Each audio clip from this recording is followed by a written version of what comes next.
Better suspension team, and we analyzed components of the current Baja SAE car, Marauder. The first component we studied was the rear trailing arm. We ran both static and buckling analyses on it. Our static analysis replicates the maximum load the trailing would experience during full compression.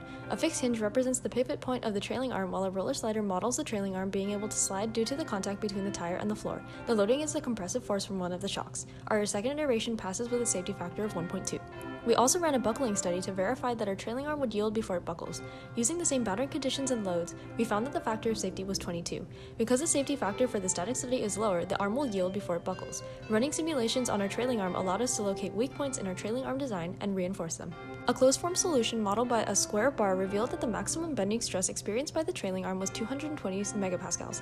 Compared this value to the 277 megapascal maximum stress modeled in SolidWorks, the difference between the simulation and the closed-form solution is about 20%. Next, we analyzed our sway bar using a static study. Our boundary conditions simulate the connections to our main vehicle assembly. The first simulation that we ran on the sway bar did not compute due to an excessive displacement error. To address this issue, we analyzed each part separately as advised by Professor Dimas. Our analysis of the bracket resulted in a safety factor of 1.14. This simulation models the worst-case scenario for our sway bar in which one wheel is displaced upwards by 5 inches. In our third simulation, we simplified the bracket to focus on the behavior of the tubing part under loading. We applied a hinge restraint on the tubing and roller slider fixture on the side of the bracket. This resulted in a safety factor of 1.64. Analyzing the sway bar using FEA taught us the importance of selecting the correct boundary conditions to accurately simulate the connections to the car. We also ran a static analysis on our lower A-arms to simulate our worst-case scenario, landing on one wheel. The hinges at the bearings allow the arm to pivot, while the roller slider allows our arm to deform laterally. The first iteration of our lower A-arm failed with a safety factor of 0.63 due to the weld tabs yielding. To fix this, we added 2 side plates to make the weld tab a box. This part fails with a safety factor of 0.51 because the box's sharp corners created multiple singularities. So we added welds and fillets to reduce the singularities. The part then failed at the edge of the weld cup with a safety factor of 0.35. This was likely due to an overly defined boundary condition, and it should not fail if we were to run an analysis on the whole car assembly.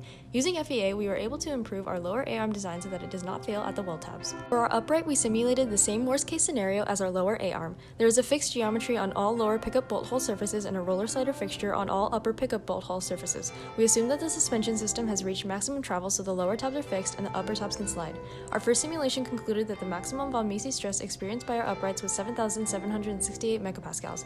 The yield strength of 1020 and 1045 steel are 350 and 450 megapascals, so our first iteration yields. To address this issue, various plates were thickened from 14 gauge to 12 gauge steel, and a set of vertical 12 gauge gusset plates were also added. This revised upright still yields. As with the case of the lower A-arms, the part probably fails due to boundary conditions. In the future, we will redesign the upright. By running FEA on this part, we learned that specific plates need to be reinforced while others can be simplified to save weight. Finally, we ran a thermal and fatigue analysis on our brake rotor. We wanted to simulate the rotor when it is in use for 3 seconds. The boundary conditions represent the convection the rotor experiences from ambient air and the initial temperature of the part. The load represents the heat transmitted from the brake pads. We hand-calculated the heat power to be 2,399 watts, but the simulation gave negative temperatures until we used 50,000 watts. For the third rotor design, the minimum temperature was a negative 152 degrees Celsius and the maximum was 615 degrees, which means the third rotor design had a greater temperature range than the previous designs. We also ran a fatigue analysis on the brake rotor. First, we imported the thermal study temperatures results into a static study with friction and roller slider conditions and a fixed geometry at the shaft. We then imported the static study as an event for the fatigue analysis, used SN data derived from gray cast iron's elastic modulus, and ran the analysis for 100 cycles of the static event. The stresses exceeded the SN curve data, so the rotor failed under 100 cycles. In the real world, we only used the brake rotors for a week, but the results of the simulations have made us pay more attention to the wear of the rotor. Here are the hand calculations to derive the heat power on the rotor, and that is it from the Better Suspension team. Thank you.